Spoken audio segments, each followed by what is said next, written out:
Okay, time for some man time. Growing up in a drug capital, one of the drug capitals of the world, that also posed as one of the murder capitals of the world,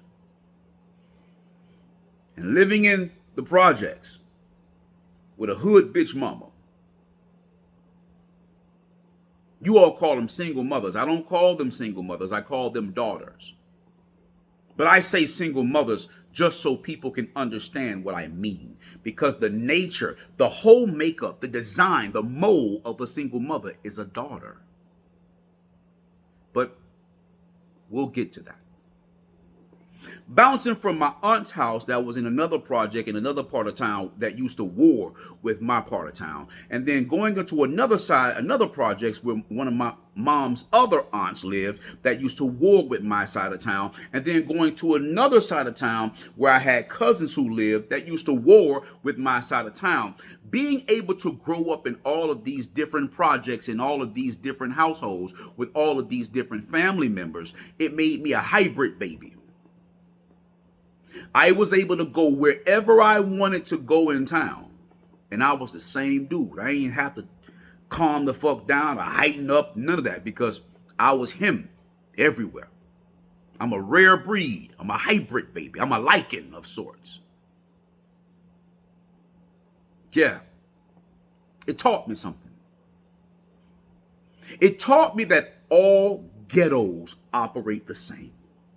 No matter where you go. When I started going to Georgia and I started going up to Atlanta and I started going to New York and I started going to Cali and Pennsylvania and Jersey and et cetera, et cetera. When you start traveling abroad outside of your own niche, you start to understand that niggas are just niggas no matter where you go. Which means nigga bitches is all the same too. Sons and daughters. Well, let me ask you a question. Let's narrow this down. When a son and a daughter refuses to or is not expected to develop mentally and emotionally, their bodies grow, but their belief systems stay the same. Their culture stays the same. Their traditions, their customs stay the same.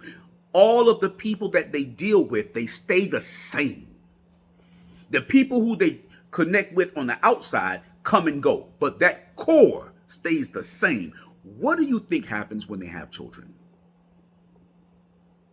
When they create and make children together, what do you think happens? If your mother's children were integrated with her sister and brother's children, and you all grew up as cousins, and they grew up under the same beliefs, so they raised you all under the same beliefs. And then when you all grow up and have children, you try to raise your children under that same belief. You try to rear your children under that same belief. Do you know you lower your children? You don't raise them, you lower them. The reason your women talk back to you and they go word for word with you is because they see you and them on the same level. And if they think like a daughter, they see you as a son. It's why most of you mofos want to be your spouse's mother's and father's son-in-law or daughter-in-law. You don't want to be men and women. You want to be sons-in-laws and daughter-in-laws. Yeah. You don't want to have your own family, and you want to integrate other people into your father and mother's family. And most black people aren't reared with men. So in essence, you want to integrate people into your mother's family. You want to bring a bitch home to your mama. You want to bring a nigga home to your mama. This is actually said in our culture.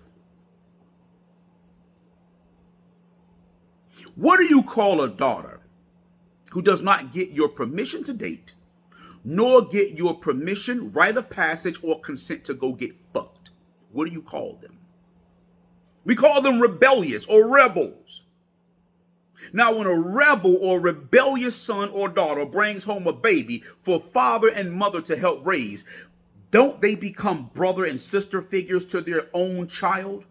And their father and or mother becomes the father and mother figure? And if there is no father and the male brings home a baby to his mama, or the female bring home a baby to her mom, then doesn't that decrease the child? Doesn't that make the child drop in its own stature, in its own place, in its own position? Meaning your mother becomes a sister figure.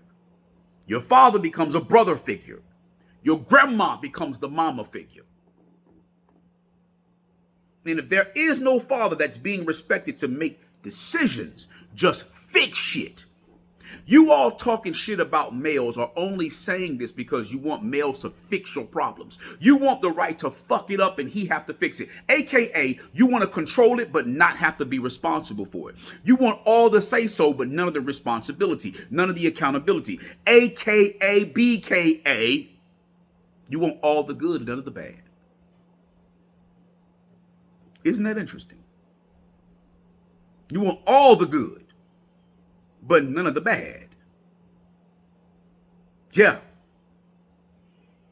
This is why females, when they do fuck shit and they get in trouble, they'll say shit like Sha'Carri Richardson just said, but he's the man and you doing this to me? Yes. Yes.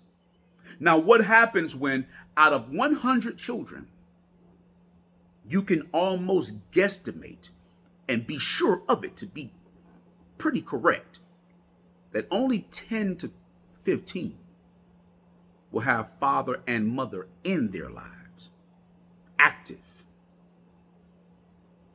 What does that say about that statistic? I know. Now, what happens if that other 85 to 90 are reared by single women, single mothers, daughters?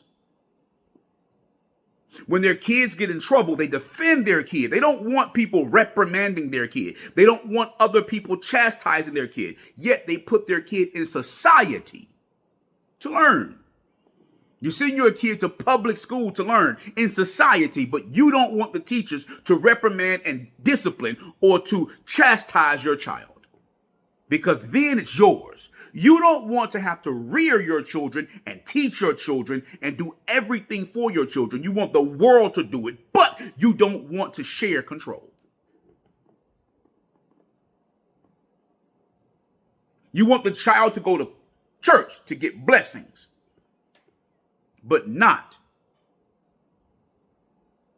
to be exercised when they're cursed. You know why? Because those teachings that society rejects is yours. So by rejecting it in your child, they're rejecting you. When they go to church and they become exercised, prayed over, reprimanded, you feel cursed because you taught it to them. Did you know that most trap houses, dope holes, dope houses, crack houses, heroin houses start off at grandma's house? Yeah, granddaddy was old, but he ran everybody away. When he dies, grandma lets it happen. The same way, when I was a kid, when granddaddy kicked out uncle, or granddaddy kicked out auntie, or granddaddy kicked out one of his sons or daughters for being disobedient, when he leaves home, grandma let him in and come take a shower.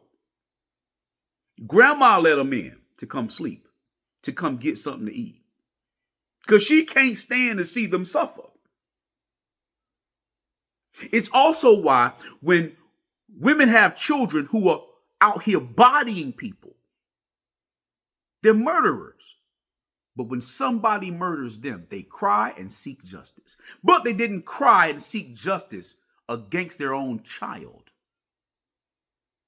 when their child was making other mothers cry the same way. I need you to see the wickedry in this shit, man. I need you to see how foul and vile and fucked up they are. They only call the man to fix their fuck ups that they refuse to stop. They don't want to be told what to do, but they don't want to suffer fixing it. They'll disobey you, disregard you, refuse you. They'll dissociate from you. They'll deceive you. And when it fucks up and it shows that they did it, they'll call you to come defuse it.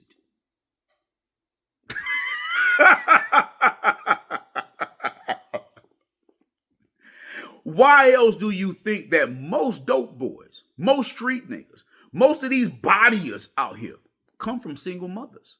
They live primarily with their mothers. They're supported primarily by their mothers. Go to the county courthouse, sit in on some of these trials. There are more females at these trials than males. Not because the dudes don't give a fuck, because the mothers were determined to fuck it up. But what do I know?